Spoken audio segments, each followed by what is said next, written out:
السلام عليكم ورحمة الله وبركاته. الحمد لله كفى والصلاة والسلام على سيد المصطفى ما بعد. فقد قال الله تعالى في القرآن العظيم: إن الله لا يغير ما بقوم حتى يغيروا ما بأنفسهم. صدق الله.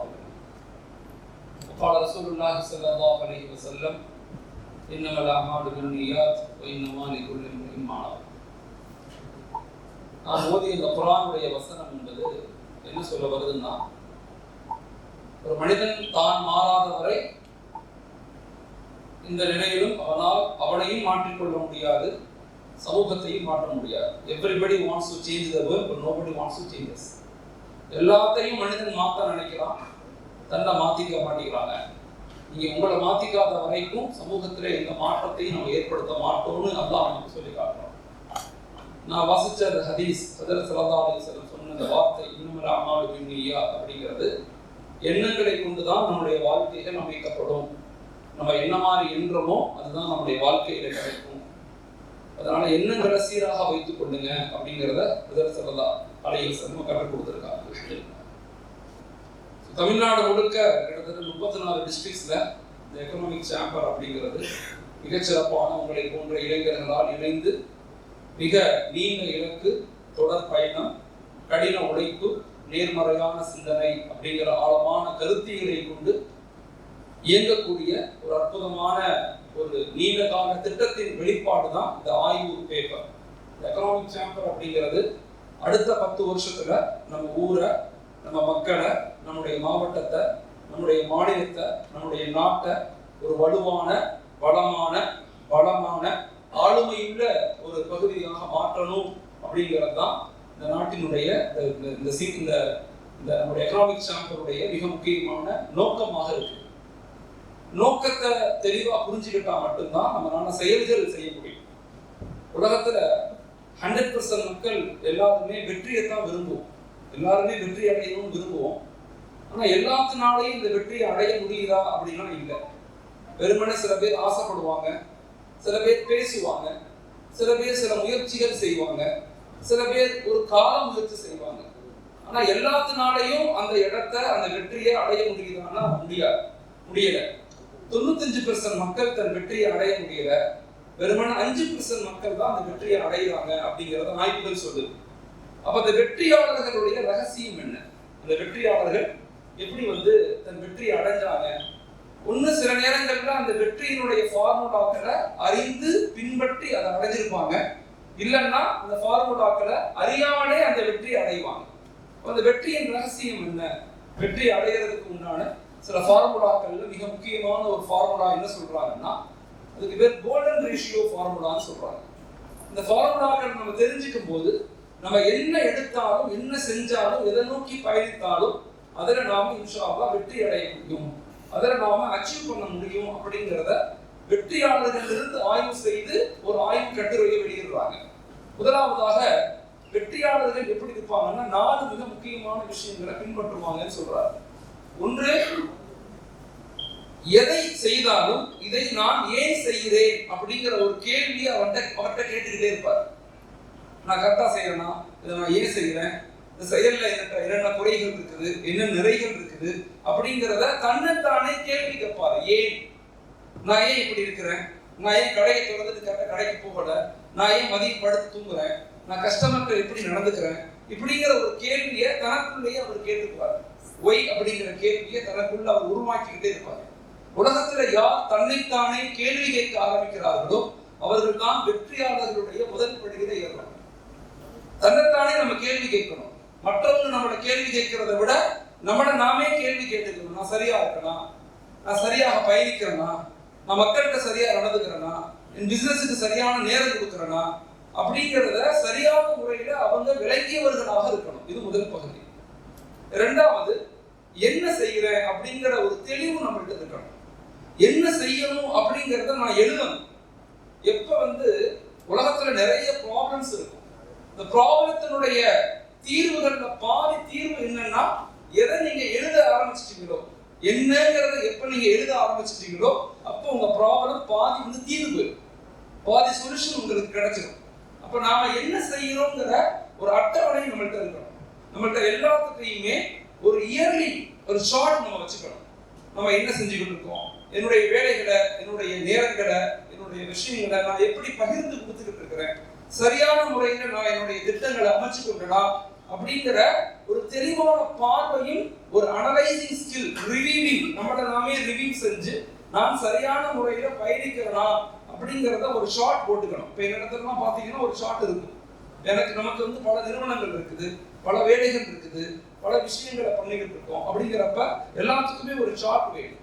Chart போட்டா நீங்க multi பர்சனாலிட்டியா மாறுவீங்க. நீங்க சார்ட் போடாம வேலை செஞ்சீங்கன்னா எதுக்கு முக்கியத்துவம் கொடுக்கணும், எதுக்கு முக்கியத்துவம் கொடுக்க கூடாது, எதுக்கு இம்பார்ட்டன்ஸ் கொடுக்கணும், எதுக்கு நேரம் அதிகமா கொடுக்கணும் எதுவுமே தெரியாது. அதனால நம்ம என்ன செய்வோம், குழம்பி பெறுவோம், பிரச்சனைகளை மாட்டிப்போம், இல்ல தேவையில்லாத கடன்களை வாங்கிடுவோம். உதாரணத்துக்கு நான் இந்த மாசம் எனக்கு ஒரு 50 லட்சம் ரூபாய் லாபம் வந்திருக்கு, இன்னும் 5 லட்சம் ரூபாய் லாபம் வந்திருக்கு அப்படின்னா அந்த லாபத்தை நான் என்ன செய்யணுங்கிற பிளான் நம்மகிட்ட இருக்கணும். மாறாக லாபம் 5 லட்சம் கிடைச்சோன்னா 1.5 லட்சம் ரூபாய்க்கு போன் வாங்கிடக்கூடாது. உடனே 1.5 லட்சம் ரூபாய்க்கு போனை வாங்கிடுறது, பணம் காசு கிடைச்சோடனே பெரிய லெவல்ல டிப்ரெஷன் உள்ள அல்லது தேய்மானம் உள்ள ஒரு இடத்துல இன்வெஸ்ட் பண்றது. அப்ப என்னங்கிறத அழகான முறையில் நீங்க பிளான் பண்ணிக்கணும். இது ரெண்டாவது விஷயம். இந்த சாதிச்ச எல்லாருமே அவங்க என்னங்கிறத பிளான் பண்ணி ஒர்க் பண்ணுவாங்க. மூணாவது எப்படிங்கிறதையும் பிளான் பண்ணணும். நான் எப்படி செய்யணும், நான் எப்படி இதை அணுகணும், நான் சரியான முறையில் அணுகிறேன்னா ஹவு அப்படிங்கிற ஒரு தெளிவான பார்வை நம்மகிட்ட இருக்கணும். எல்லா மனிதர்களும் ஒரே மாதிரி இருக்க மாட்டாங்க, எல்லா பிசினஸும் ஒரே மாதிரி இருக்காது. அப்ப நான் எதை எப்படி எப்படி அணுகணும், யாரால எப்படி எப்படி அணுகணும், எங்க அப்பாவை, அம்மாவை, குடும்பத்தை எல்லாத்தையும் எப்படி அணுகணும், என் கஸ்டமரை எப்படி அணுகணும், என் எம்ப்ளாயை எப்படி அணுகணும், என் கீழே வேலை செய்யறவங்களை நான் எப்படி அணுகணும், என் மேனேஜரை நான் எப்படி அணுகணும், இந்த ஏன், என்ன, எப்படி அப்படிங்கிற இந்த 3 ஃபார்முலா மிக முக்கியமானது. 4வது மிக முக்கியமான விஷயம் தான் நான் உங்கள்கிட்ட பேசக்கூடிய மிக முக்கியமான கருத்து, சமநிலை வளர்ச்சி. வளர்ச்சி என்பது சமநிலையாக வச்சுக்கணும். எப்பயுமே நீங்க கால் மட்டும் பெருசாகுது அப்படின்னா அதுக்கு பேர் வளர்ச்சி கிடையாது. என் தலை மட்டும் பெருசாகுதுன்னா அதுக்கு பேர் வளர்ச்சி கிடையாது. என் கை மட்டும் பெருசாகுதுன்னா அதுக்கு பேர் வளர்ச்சி கிடையாது, அதுக்கு பேர் நோய். எதிலையாவது உள்ள ஈடுபட்டு ரொம்ப ஆழமாக போயிட்டு கடைசியில எதுக்கு நான் வேலை செய்யறேன், எதுக்கு நான் சம்பாதிச்சேன், எதுக்கு நான் கல்யாணம் பண்ணேன், எதுக்கு நான் புள்ள பெற்றேன் அப்படிங்கிற எந்த காரணங்களும் தெரியாம எல்லாத்திலையும் ப்ராப்ளம் உடைய சமூகமாக நம்ம மாறிடக்கூடாது. அப்ப நம்ம 4வது வெற்றியாளர்களுடைய ரகசியம் என்னன்னா அவங்க சமநிலையில இருப்பாங்க. சமநிலை. யாரு சமநிலையை இழந்தாலும் அவங்க தோத்துதான் போவாங்க. அவர் எவ்வளவு பெரிய பிசினஸ்மேனா இருக்கலாம், அவர் எவ்வளவு படிச்சிருக்கலாம், அவர் எவ்வளவு பெரிய அறிவாளியாக இருக்கலாம், ஆனா சமநிலை சரியான நிலையில கொடுக்கணும். அப்ப சமநிலையை எப்படி கொடுக்கணும், நம்முடைய வாழ்க்கையில 100% லைஃப 4 பகுதியா பிரிச்சுக்கணும். 4 பகுதி லைஃபா பிரிச்சுக்கணும். ஒன்று 25% உங்களுக்கு நீங்க முதல்ல கொடுக்கணும். 25% வாழ்க்கையை முதல்ல நீங்க புரிஞ்சுக்கணும்.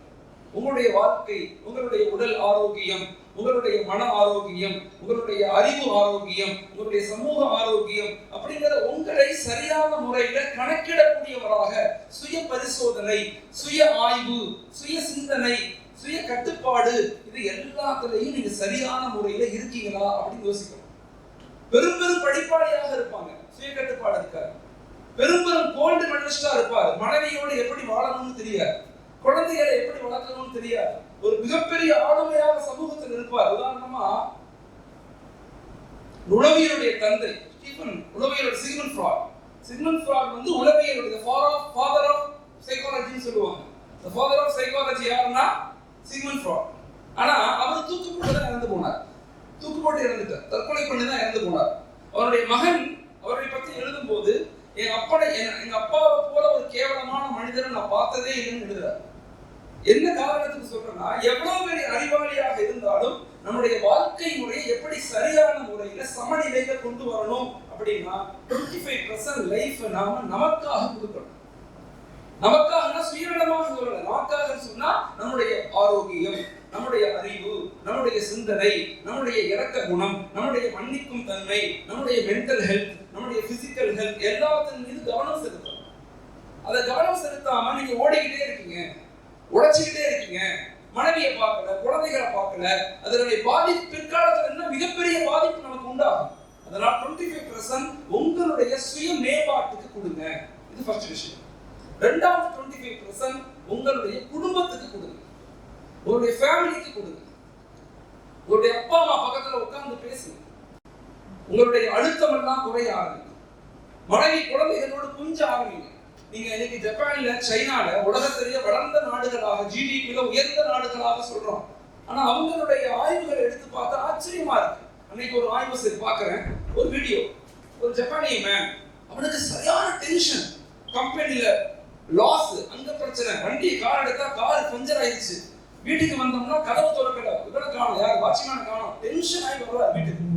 வீட்டு கதவை தட்டுறதுக்கு முன்பதாக அவர் தன்னுடைய உடலை இப்படி மாட்டிக்கிட்டு, முகத்தை நல்லா சிரித்த முகமாக அப்படி பல்ல இப்படி சிரிச்சுக்கிட்டு கதவை தட்டுறாரு. மனைவி திறந்தவனே மனைவியை ஹக் பண்றாரு, குழந்தைகளை ஹக் பண்றாரு. எவ்வளவு பெரிய பிரச்சனைகள் இருந்தாலும் அதை வீடுகள்ல தன் மனைவியோடு தன் குழந்தைகளோடு எப்படி வாழணுங்கிற வாழ்க்கையை கத்துக்கணும். இன்னைக்கு நிறைய பேர் மாந்து சம்பாதிக்கிறோம், கஷ்டப்பட்டு சம்பாதிக்கிறோம். ஆனா வீடுகள்ல நிம்மதி இருக்கா? தொழிற்துறைகள்ல நிம்மதி இருக்கா? நண்பர்களோடு இருக்குமா? எங்க பார்த்தாலும் பகை, வெறுப்பு, பேச்சு, மோசமான சிந்தனைகள். மனிதன் பாதிக்கப்படுறான்.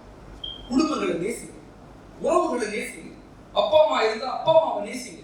இங்க இருந்து நம்ம அப்பா அம்மா அவங்கள்ட்ட இல்லையா, அவர்களுக்காக ஈகையில தான தர்மங்கள் செய்யுங்க, மக்களுக்கு உதவி செய்யுங்க. நிச்சயமாக உங்களுடைய வாழ்க்கையில மிக முக்கியமான பகுதி உங்க ஃபேமிலி, உங்களுடைய குடும்பம், உங்களுடைய உறவுகள் நான் 6 வகையாக பிரிக்கிறாங்க. குடும்பங்கள் மனிதனுடைய வாழ்க்கையில ரிலேஷன்ஷிப்பை ஆய்வுகள் உளவியல் சொல்லுது 6 பகுதியாக பிரித்து சொல்லுது. உங்களுக்கும் உங்களை படைத்தவனுக்கும் மத்தியில உறவுகள் எப்படி இருக்கு?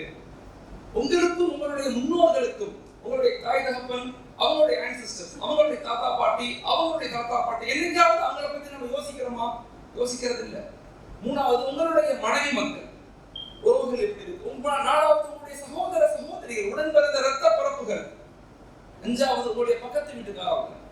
நீங்க நல்லா சாப்பிடுறீங்க, பக்கத்து வீட்டுக்காரங்க சாப்பாடை கொடுக்காங்க.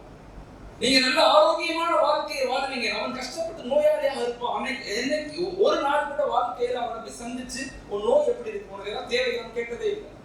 அதனாலதான் இஸ்லாமிய மார்க்கம் சொல்லும், நீ நோயாளியாக ஒரு மனிதனை சந்திப்பது என்பது நீ காபாவோட ஹஜ் செய்வதை விட சிறந்ததுன்னு சொல்லுது.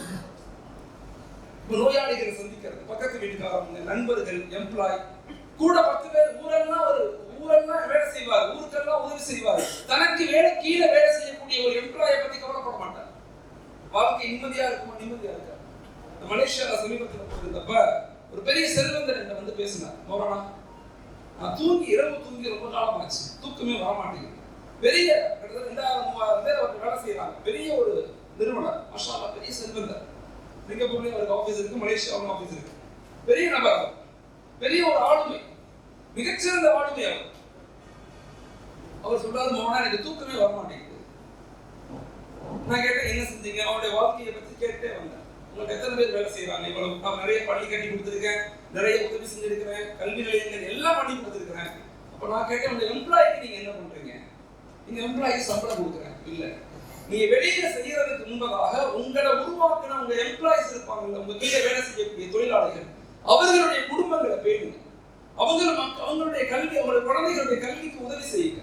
அவங்களுடைய மருத்துவத்துக்கு உதவி செய்து பாருங்க, அவங்க வாழ்க்கையில ஒரு மாற்றம் ஏற்படும். அல்லாஹ்க்கு நான் சொல்றேன். அந்த நபர் திரும்பி என்ன சொன்னார், நான் நல்லா தூங்குறேன், இந்த ரமதான்ல என் எம்ப்ளாயிஸ்க்கு எல்லாத்துக்கும் நிறைய செஞ்சேன், இப்ப நிம்மதியா நான் தூங்குறேன்னு சொல்றாரு. மனிதனுடைய ரிலேஷன்ஷிப்ல ஒன்று நமக்கும் நம்முடைய இறைவனுக்கும் மத்தியில தொடர்புகள் எப்படி இருக்கணும்?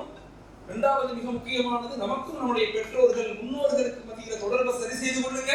3வது உங்களுக்கும் உங்களுடைய மனைவி மக்களுக்கும் அன்ஃபுஸக்கும் வஅஹ்லீக்கும் நாரா, நம்ம மட்டும் சொர்க்கத்துக்கு போக கூடாது, நாம மட்டும் நல்லா இருக்க கூடாது, என் மனைவி குழந்தைகள் எல்லாம் நல்லா இருக்கணும். 4வது உங்களுடைய உறவுகள், இரத்த பந்தங்கள், இரத்த சொந்தங்களின் மீது கவனம் செலுத்துங்க. அவங்களை கைவிட்டுறாதீங்க. ஒருபோதும், அதுவும் குறிப்பாக பெண் இரத்த சொந்தம், நம்முடைய வாழ்க்கை நிம்மதியாக இருக்கணும்னா உங்க இரத்த சொந்தத்துல பெண் இரத்த சொந்தம் மீது கவனம் செலுத்துங்க. சமீபத்தில் நான் ஒரு இடத்துல பள்ளிவாசலுக்கு தொழுதுட்டு இருக்கேன். ஒரு ஹாஜியார் எனக்கு வந்தார். சொன்னாரு, மௌலானா நான் ஹஜ்ஜுக்கு போறேன், துவா செய்யுங்கன்னு சொன்னார். நல்லா போயிட்டு வாங்க ஹாஜியார்னு சொன்னேன். நான் கேட்டேன், எல்லாத்துக்கும் சொல்லிட்டீங்களா? சொல்லிட்டேன் மௌலானா, எல்லாம் சொல்லிட்டேன். நல்லா யோசிச்சு பாருங்க ஹாஜியார், என் தங்கச்சிட்ட நான் சொல்லல. நான் கேட்டேன், ஏன் ஹாஜியார் சொல்லல? சொன்னாரு, மௌலானா என் தங்கச்சி வீட்டுக்கும் எனக்கும் எங்களுக்கும் 14 வருஷம் சண்டை, பேச மாட்டோம். அவங்க ஃபேமிலிக்கும் எங்க ஃபேமிலிக்கும் சண்டை. நான் சொன்னேன், தயவு செய்து ஹாஜியார், இரத்த சொந்தத்துல மிக முக்கியமான இரத்த சொந்தம் பெண் இரத்த சொந்தம். அவங்களை அரவணைச்சு வாழுங்க, அவங்களுக்கு உதவி செய்து வாழுங்க, அவங்களுக்கு சந்தோஷமாக இருங்க. அவர் போயிட்டார். அடுத்த நாள் வந்தார். வந்து என்னை கட்டி பிடிச்ச அழுத, சின்ன பிள்ளை மாதிரி அழுத. அழுதுன்னு சொன்னார், மோனா நீங்க சொன்ன மாதிரி என் தங்கச்சி வீட்டுக்கு நான் போனேன். கதவை தட்டுன்னு எனக்கு பயமா இருந்துச்சு, என் தங்கச்சி சண்டைக்கு வந்துருமோன்னு பயமா இருந்துச்சு. கதவை தட்டுன்னு உன்னை என் தங்கச்சி என்னை கட்டி பிடிச்சிக்கோன்னு அழுதுட்டான். அழுதுகிட்ட என் தங்கச்சி என்ன சொன்னா, அண்ணே நீங்க என்னைக்கு ஹஜ்ஜுக்கு போறீங்கன்னு கேள்விப்பட்டனோ அன்னையிலிருந்து இன்ன வரை நான் ஹஜ்ஜத்துல உங்களுக்கு துவா செய்யறேன், யாரெல்லாம் எங்க அண்ணனை வீட்டுக்கு அனுப்புன்னு சொன்னேன். அதுக்காகத்தான் அழுதுறேன்னு சொன்னான். அந்த ஹாஜியா சொல்லிட்டு அழுதுகிட்டே சொன்னாரு, மோனா நான் இந்த நிலையிலேயே நான் ஹஜ்ஜுக்கு போய் மௌத்தா போனாலும் பரவாயில்ல. உறவுகளை பேணி வாழுங்க. அதுலயும் குறிப்பாக ரத்த பந்தத்துல பெண் ரத்த பந்தத்தை ரொம்ப பேணி வாழுங்க. அது நம்முடைய வாழ்க்கையினுடைய பல முசீபத்துகளுக்கு விடுதலை எல்லாம் இருக்குது. அதனால உறவுகள்ல மிக முக்கியமான உறவு ரத்த பந்தம். அஞ்சாவது நம்முடைய பக்கத்து வீட்டுக்காரங்க, நம்முடைய நண்பர்கள், நம்முடைய கீழே வேலை செய்யக்கூடிய மக்கள், அவங்களை அரவணைச்சு வாழுங்க. ஆறாவது உறவுகள் மிக முக்கியமான உறவு மற்ற ஏனைய தொப்புள் கூடி உறவுகளும். நம்ம எல்லாம் இந்தியர்கள், நம்ம எல்லாரும் இந்தியர்கள், நம்ம எல்லாம் முதல்ல மனிதர்கள், அதுக்கு பிறகுதான் எல்லாமே. நம்ம எல்லாம் மனிதர்கள், மனிதர்களாக நம்ம எல்லாரும் ஒன்றிணைஞ்சு விட்டு கொடுத்து அன்பாக பரஸ்பரத்தோடு வாழுங்க. அப்ப மூணாவது நம்முடைய வாழ்க்கையினுடைய பகுதி, இரண்டாவது நம்முடைய வாழ்க்கையினுடைய பகுதி குடும்பங்களை பேணுதல். மூன்றாவது சமநிலை வளர்ச்சியினுடைய மூன்றாவது பகுதி என்ன, பொருளாதாரத்தின் மீது ரொம்ப கவனமாக இருக்கும். பொருளாதாரத்தை வலுப்படுத்துங்க. எந்த அளவுக்கு நாம ஷரியத்துக்கு மற்ற விஷயங்களுக்கு முக்கியத்துவம் கொடுக்கிறோமோ அதை விட அதிகமாக பொருளாதாரத்துக்கு முக்கியத்துவம் கொடுக்கணும். பொருளாதாரத்தில் நம்ம ஸ்ட்ராங்கா இருந்தாதான் இந்த நாட்டினுடைய சமூகத்தினுடைய வளர்ச்சிக்கு மிகப்பெரிய ஆளுமைகளாக மாற முடியும். அந்த பொருளாதாரத்தை பற்றி பேசதான் டாக்டர் சாப் வந்திருக்கிறாங்க. மிக சிறப்பான ஒரு ஸ்பீக்கர், அழகான முறையில நம்ம புரியுற மாதிரி தெளிவா அவர் பல விஷயங்களை நமக்கு சொல்லிக் கொடுப்பார். பொருளாதாரத்தின் மீது கவனம் செலுத்து. நாலாவது மிக முக்கியமானது சோசியல் டெவலப்மெண்ட். சமூகத்தை பத்தி கவலைப்படுங்க. நிறைய சம்பாதிக்கிறது நமக்குமானது மட்டும் இல்லை, எனக்கு கிடைத்தது எதுவுமே எனக்கானது மட்டும் இல்லை, இந்த மக்களுக்கானது, ஏழைகளுக்கானது, இல்லாதவர்களுக்கானது. சமூக பொறுப்புள்ளவர்களாக மாறுங்க. ஒருத்தர் மனிதன் மூச்சு வாங்குறான், மூச்சு வாங்கிட்டு ஏன் மூச்சு நான் இங்க இருந்து எடுத்துட்டேன் நான் திரும்பி அனுப்ப மாட்டேன்னா செத்து போயிடுவான், மௌத்தா போயிடுவான். அது போலதான் மனிதனுடைய வாழ்க்கையில எவ்வளவு சம்பாதிச்சாலும் அதை ஒரு குறிப்பிட்ட தொகையை, ஒரு குறிப்பிட்ட அமௌண்ட்டை, ஒரு குறிப்பிட்ட செல்வங்களை சமூகத்துக்கு, ஏழைகளுக்கு, இல்லாதவர்களுக்கு கொடுத்து உதவுங்க. அப்படி கொடுக்கும் போதுதான் நம்முடைய வாழ்க்கையில நிம்மதி உண்டாகும். அப்படி கொடுக்கும் போதுதான் மன அமைதி உண்டாகும். அப்படிப்பட்ட ஒரு வாழ்க்கையினுடைய வாழத்தான் நம்முடைய வாழ்க்கையை வச்சுக்கணும். சோ வாழ்க்கைய 4 பகுதிகளாக, மிக முக்கியமாக நம்முடைய வாழ்க்கைய 4 பகுதிகளாக பிரிச்சு 25% ஃபார் யுவர் கனெக்ஷன் வித் உங்களுடைய சுய மேம்பாடு, 25% உங்க ஃபேமிலி, 25% உங்களுடைய குடும்பம், 25% உங்க சமூகம். இப்படி நம்முடைய வாழ்க்கைய 4 பகுதிகளாக பிரிச்சு வாழ்வதற்கு நம்ம முயற்சி செய்யணும். எப்ப அப்படி முயற்சி செய்யக்கூடிய மக்களாக நாங்க மாறுறோமோ அப்பதான் நம்முடைய வாழ்க்கையில பரிபூர்ணம் கிடைக்கும், நிம்மதி கிடைக்கும், அன்பு கிடைக்கும். மன ரீதியாக, உடல் ரீதியாக, மென்டலி அண்ட் பிசிக்கலி எல்லா நிலைகளிலும் நம்ம சரியாக இருக்கணும்னா சோசியலி அண்ட் எஜுகேஷனலி நம்ம ஸ்ட்ராங்காக மாறணும். மாறுவதற்கு உண்டான ஒரு பயிற்சி முறைகளை தான் தமிழகம் முழுக்க கிட்டத்தட்ட 34 டிஸ்ட்ரிக்ட்ஸ்ல உங்களை போன்ற எக்கனாமிக் சாப்டர்ஸ், ஈரோடு, ராமநாதபுரம், இந்த பக்கத்து மதுரை, திண்டுக்கல், கோயம்புத்தூர், பொள்ளாச்சி, திருச்சி, இப்படி எல்லா பகுதிகளிலுமே அடுத்த 10 வருஷத்துல ஒரு வலுவான, ஒரு வளமான, ஒரு பலமான சமூகத்தை, இந்த நாட்டை உருவாக்கக்கூடிய மிகச்சிறந்த ஆளுமைகளாக நாமும் உருவாகணும், நம்முடைய வருங்கால சந்ததிகளையும் அந்த மனநிலையோடு உருவாக்கணும் அப்படிங்கிறதுதான் நம்முடைய அடிப்படை நோக்கம். அதை நோக்கி பயணிக்கக்கூடிய மக்களாக இறைவன் அல்லாஹ் உங்களையும் என்னையும் ஆக்கி அருள்வானாக. ஆமீன். அஸ்ஸலாமு அலைக்கும் வரஹ்மத்துல்லாஹி தஆலா வபரகாத்துஹு. மீதி உள்ள நிகழ்வு கடைசியில ஸ்பீச்சோட திரும்பி ஒரு 1/2 hour நம்ம என்ன செய்ய போறோம். ராமநாதபுரம் மாவட்டத்துல இண்டஸ்ட்ரியல் ஃபார்மேஷன் உருவாக்கணும், நிறைய இளைஞர்களுக்கு வழிகாட்டணும், பெண்கள் விஷயத்துல ரொம்ப கவனம் செலுத்தணும். இந்த பகுதியில வாலிபர்கள் மிகவும் பலகீனமாக இருக்காங்க. நான் கண்கூடாக பார்த்து சொல்றேன். மிகப்பெரிய பலகீனம் ட்ரக்ஸ், போதை வஸ்துக்கள், சோசியல் மீடியா போன்ற மிக மோசமான நிலைகளுக்கு தள்ளப்பட்டு கொண்டு இருக்கிறாங்க. நம்ம எல்லாரும் சேர்ந்துதான் அதை உருவாக்கணும், மேம்படுத்தணும், அவங்க சரி செய்யணும். பொருளாதாரம்ங்கிறது அது ஒரு பகுதி தான். பொருளாதாரம்ங்கிறது வாழ்க்கையில ஒரு பகுதி தான். அதை விட மிக முக்கியமான பல பகுதிகள் இருக்குது. இந்த சம்பாதிச்சு வலுவாக இருந்து இது எல்லாத்தையும் பாதுகாக்கத்தான் நம்ம தயாரிக்கப்படுறோம் அப்படிங்கிறத உணர்வு ரீதியாக விளங்குங்க, வெறுமன அறிவு ரீதியாக விளங்காதீங்க. உணர்வு ரீதியாக விளங்குங்க. அல்லாஹ் நம்மளை கபூல் செய்து ஜஸாக்கமுல்லாஹ். அஸ்ஸலாமு அலைக்கும் வரஹ்மத்துல்லாஹி வபரகாத்துஹு.